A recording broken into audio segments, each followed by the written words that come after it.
নির্বাচন ঘিরে শঙ্কা রয়েছে বলছেন গয়েশ্বর।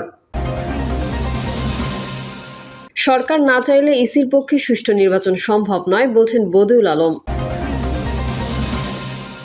আওয়ামী লীগ ধর্মের নামে বিভাজন সৃষ্টি করে ফায়দা হাসিল করেছে বলছেন টুকু। জানাবো মন্দার কবলে শিল্প খাত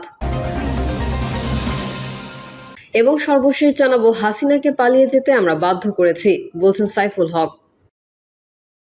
এতক্ষণ শুনছিলেন সংবাদ শিরোনাম, এবারে বিস্তারিত। তবে তার আগে অনুরোধ থাকবে আমাদের চ্যানেলটি সাবস্ক্রাইব করে বেল আইকনটি ক্লিক করুন। নির্বাচন ঘিরে শঙ্কা রয়েছে বলছেন গয়েশ্বর। আগামী জাতীয় সংসদ নির্বাচন ভণ্ডুল করার জন্য সাম্প্রদায়িক শক্তি ও পরাজিত আওয়ামী লীগ ষড়যন্ত্র করছে বলে অভিযোগ করেছেন বিএনপির স্থায়ী কমিটির সদস্য গয়েশ্বর চন্দ্র রায়। তিনি বলেন, নির্বাচন ঘিরে শঙ্কা ও ষড়যন্ত্র রয়েছে। কিছু বিষয় দৃশ্যমান, কিছু বিষয় দৃশ্যমান নয়। তাই ভোটের ফলাফল গণনার আগ পর্যন্ত অনিশ্চয়তা অব্যাহত থাকবে। গয়েশ্বর বলেন, সুষ্ঠু নির্বাচন আয়োজনের জন্য শুধু সরকারের সদিচ্ছাই যথেষ্ট নয়, রাজনৈতিক দলগুলোরও সদিচ্ছা থাকতে হবে। বর্তমানে সংস্কার ও বিচার প্রক্রিয়া নিয়ে নতুন নতুন উপসর্গ দেখা দিচ্ছে, যা একটি চলমান প্রক্রিয়া। বিএনপির এই নেতা বলেন, গণতন্ত্র ধ্বংস করার উদ্দেশ্যেই খালেদা জিয়াকে নির্যাতন করা হয়েছে। গত 17 বছর ধরে দেশের মানুষ ভোগান্তির শিকার হলেও বেগম খালেদা জিয়ার ওপর চালানো হয়েছে অমানবিক নির্যাতন।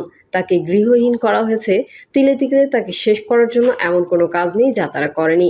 গণতন্ত্রকে পুনরুদ্ধার করতে তারেক রহমান লড়াই করেছেন, করে যাচ্ছেন। গয়েশ্বর বলেন, আওয়ামী লীগের শাসনামলে ঘটে যাওয়া সব খুন হত্যার বিচার আমরা চাই। বিএনপি ক্ষমতায় গেলে অবশ্যই এর বিচার করবে। সাম্প্রদায়িক শক্তি এবং পরাজিত আওয়ামী লীগ বিচার নির্বাচনকে ভণ্ডুল করার জন্য ষড়যন্ত্র করছে। এ বিষয়ে সবাইকে সতর্ক থাকতে হবে। সরকার না চাইলে ইসির পক্ষে সুষ্ঠু নির্বাচন সম্ভব নয় বলছেন বদিউল আলম। সরকার না চাইলে নির্বাচন কমিশনের পক্ষে সুষ্ঠু নির্বাচন আয়োজন করা সম্ভব নয় বলে মন্তব্য করেছেন নির্বাচন ব্যবস্থা সংস্কার কমিশনের প্রধান বদিউল আলম মজুমদার। তিনি বলেন, আগামী নির্বাচন নিয়ে কোনো নিশ্চয়তা নেই। ফেব্রুয়ারিতে নির্বাচন অনুষ্ঠানের যে ঘোষণা দেওয়া হয়েছে সেই সময়ের মধ্যে নির্বাচন হওয়া জরুরি। এবারে নির্বাচনে লেভেল প্লেইং ফিল্ড বজায় থাকবে। সব পক্ষ দায়িত্বশীল ভূমিকা পালন করলে ভোটাররা এবার নিঃসংকোচে লাইনে দাঁড়িয়ে ভোটাররা এবার নিঃসংকোচে লাইনে দাঁড়িয়ে ভোট দেবে বলে মনে করেন তিনি। তবে রাজনৈতিক দলগুলো গুন্ডা হুন্ডা বা টাকায় খেলায় মত্ত থাকলে ভালো নির্বাচন সম্ভব নয় বলেন তিনি। বদিউল আলম মজুমদার বলেন, সুষ্ঠু নির্বাচন অনুষ্ঠানে নির্বাচন কমিশনের ভূমিকা মুখ্য হলেও প্রার্থী, ভোটার, নাগরিক সমাজ, গণমাধ্যম সহ সব অংশীজনের দায়িত্বশীল ভূমিকা পালন করতে হবে। সংস্কার ব্যতীত নির্বাচন হলে সেই নির্বাচন বিতর্কিত হতে পারে। লেজুর ভিত্তিক ছাত্র রাজনীতি গ্রহণযোগ্য নয়। ছাত্ররা কোনো দলের লাঠিয়াল হবে, এটা হতে পারে না। বিশ্ববিদ্যালয়ের ছাত্র সংসদ নির্বাচনের ফল জাতীয় নির্বাচনকে প্রভাবিত করতে পারে বলেও মনে করেন বদিউল আলম। তিনি বলেন, সংসদ নির্বাচনে পিআর ও আসন ভিত্তিক উভয় পদ্ধতিরই সীমাবদ্ধতা রয়েছে। বর্তমান পদ্ধতিতে আসন ভিত্তিক নির্বাচনের মাধ্যমে নিম্নকক্ষ গঠন এবং আনুপাতিক পদ্ধতিতে উচ্চকক্ষ গঠন নিয়ে আলোচনা অব্যাহত আছে। আওয়ামী লীগ ধর্মের নামে বিভাজন সৃষ্টি করে ফায়দা হাসিল করেছে বলছেন টুকু। বিএনপির স্থায়ী কমিটির সদস্য ইকবাল হাসান মাহমুদ টুকু বলেছেন, পতিত আওয়ামী লীগ ধর্মের নামে বিভাজন সৃষ্টি করে রাজনৈতিক ফায়দা হাসিল করেছে। আওয়ামী লীগের সবার চরিত্রই একরকম। তারা অন্যের সহায় সম্বল গ্রাস করেছে। গুম, খুন, হত্যা, নির্যাতন, নিপীড়ন সহ রাষ্ট্রের সম্পদ লুটপাট করেছে। সিরাজগঞ্জের সনাতন ধর্মাবলম্বীদের বাড়িঘরের 95% আওয়ামী লীগের দুর্বৃত্তরা দখল করে নিয়েছে। টুকু বলেন, আগের দিনে পাড়া মহল্লার প্রতিবেশীরা একসঙ্গে বসবাস করত এবং একসঙ্গে সব ধর্মীয় উৎসবে মেতে উঠত। হিন্দু, মুসলিম, খ্রিস্টানের মধ্যে কোনো বিভাজন ছিল না। রাজনীতির কারণেই সমাজে বিভাজনের সৃষ্টি হয়। সমাজকে রাজনীতির ঊর্ধ্বে রাখলে ধর্মীয় বিভাজন হবে না এবং সব ধর্মের মানুষ একসঙ্গে সুখে শান্তিতে বসবাস করতে পারবে। তিনি বলেন, ফ্যাসিস্ট হাসিনা সরকারের পতনের পরপর সনাতন ধর্মাবলম্বীদের সঙ্গে আমি কথা বলেছি। আপনারা নির্ভয়ে বসবাস করুন, ব্যবসা বাণিজ্য করুন। আপনাদের কেউ আঘাত করলে সেই আঘাত আমরা আত্মায় লাগে। সিরাজগঞ্জকে রেইনবো শহরে পরিণত করার স্বপ্ন দেখেন উল্লেখ করে তিনি বলেন, সবাইকে সঙ্গে নিয়ে সিরাজগঞ্জকে 7 রঙের মানুষের সহাবস্থানের শহরে পরিণত করতে চাই। মন্দার কবলে শিল্প খাত। বিগত সরকারের আমলে ব্যাংক খাতে নজিরবিহীন লুটপাটের ফলে ব্যাংকগুলো এখন তারল্য সংকটে ভুগছে। যার জের টানছে শিল্প খাতকেও।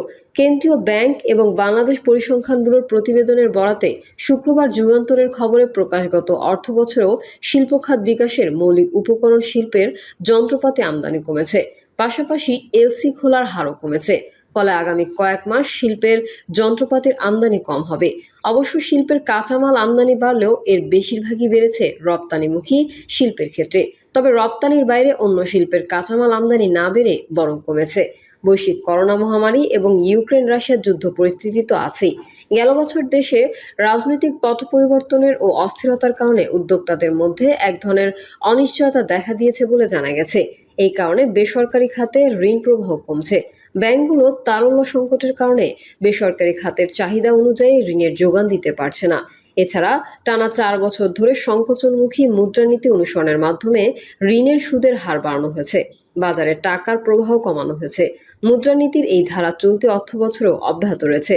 ফলে সুদের হার আগে যেখানে ছিল 8 থেকে 9%, এখন তা বেড়ে দাঁড়িয়েছে 12 থেকে 18%।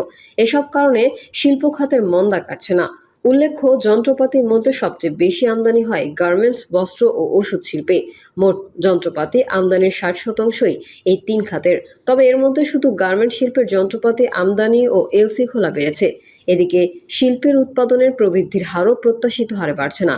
বেসরকারি খাতে ঋণ প্রবাহ কমার কারণে শিল্প খাতেও ঋণের যোগান কমেছে, পাশাপাশি ঋণ আদায়ও কম হচ্ছে।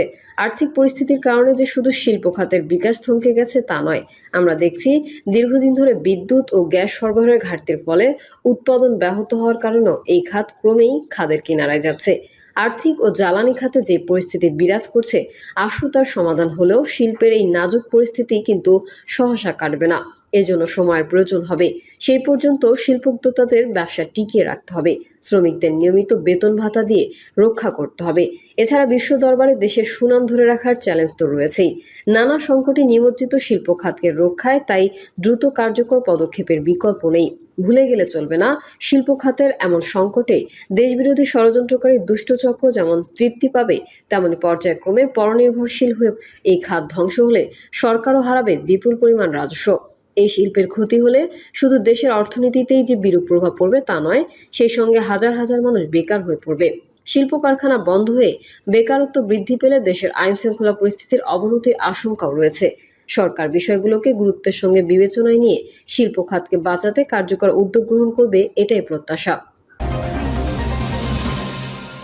হাসিনাকে পালিয়ে যেতে আমরা বাধ্য করেছি, বলছেন সাইফুল হক। বাংলাদেশের বিপ্লবী ওয়ার্কার্স পার্টির সাধারণ সম্পাদক সাইফুল হক বলেছেন, এত বড় অভ্যুত্থান পৃথিবীর আর কোনো দেশে নজর নেই। ঘর থেকে বাইরে দেশে দেশের বৃদ্ধ মা বাবারা রাস্তায় নেমে স্বৈরাচারের বিরুদ্ধে আন্দোলন করেছে। মানুষগুলো জীবন দিতে রাস্তায় এসেছে। তাদের পরাজিত করার শক্তি কারণেই হাসিনার 16 বছরের জুলুমের বিরুদ্ধে লড়েছি। সবশেষে হাসিনাকে আমরা পালিয়ে যেতে বাধ্য করেছি। ছাত্র শ্রমিক জনতার গণঅভ্যুত্থানের বর্ষপূর্তিতে নেতারা ও জুলাই যোদ্ধাদের অংশগ্রহণে ফিরে দেখা রক্তঝরা জুলাই আগস্ট প্রত্যাশা আর প্রাপ্তি শীর্ষক কথা ছাত্র শ্রমিক জনতার গণঅভ্যুত্থানের বর্ষপূর্তিতে নেতারা ও জুলাই যোদ্ধাদের অংশগ্রহণে ফিরে দেখা রক্তঝরা জুলাই আগস্ট প্রত্যাশার প্রাপ্তি শীর্ষক কথা অনুষ্ঠানে প্রধান অতিথির বক্তব্যে তিনি এসব কথা বলেন। তিনি বলেন, হাসিনা দিনের আলোতে লাখ লাখ নেতাকর্মীকে বিপদে ফেলে পালিয়েছে। 100 বছর আগে লক্ষণ সেন এভাবে পালিয়েছিল। হাসিনার পালিয়ে যাওয়ার পর মন্ত্রিপরিষদের সদস্যরা, বায়তুল মোকাররম মসজিদের খতিব ও ইমাম, বাংলাদেশ ব্যাংকের গভর্নর, বিভিন্ন বিশ্ববিদ্যালয়ের ভিসি সহ অনেক বড় বড় নেতা পালিয়েছে। প্রিয় দর্শক, এই ছিল এখনকার সর্বশেষ সংবাদ। আপডেট সহ সংবাদ পেতে চ্যানেলটি সাবস্ক্রাইব করে বেল আইকনটি ক্লিক করুন। কমেন্টে আপনার মতামত জানিয়ে আমাদের সাথেই থাকুন। ধন্যবাদ সবাইকে। আল্লাহ হাফেজ।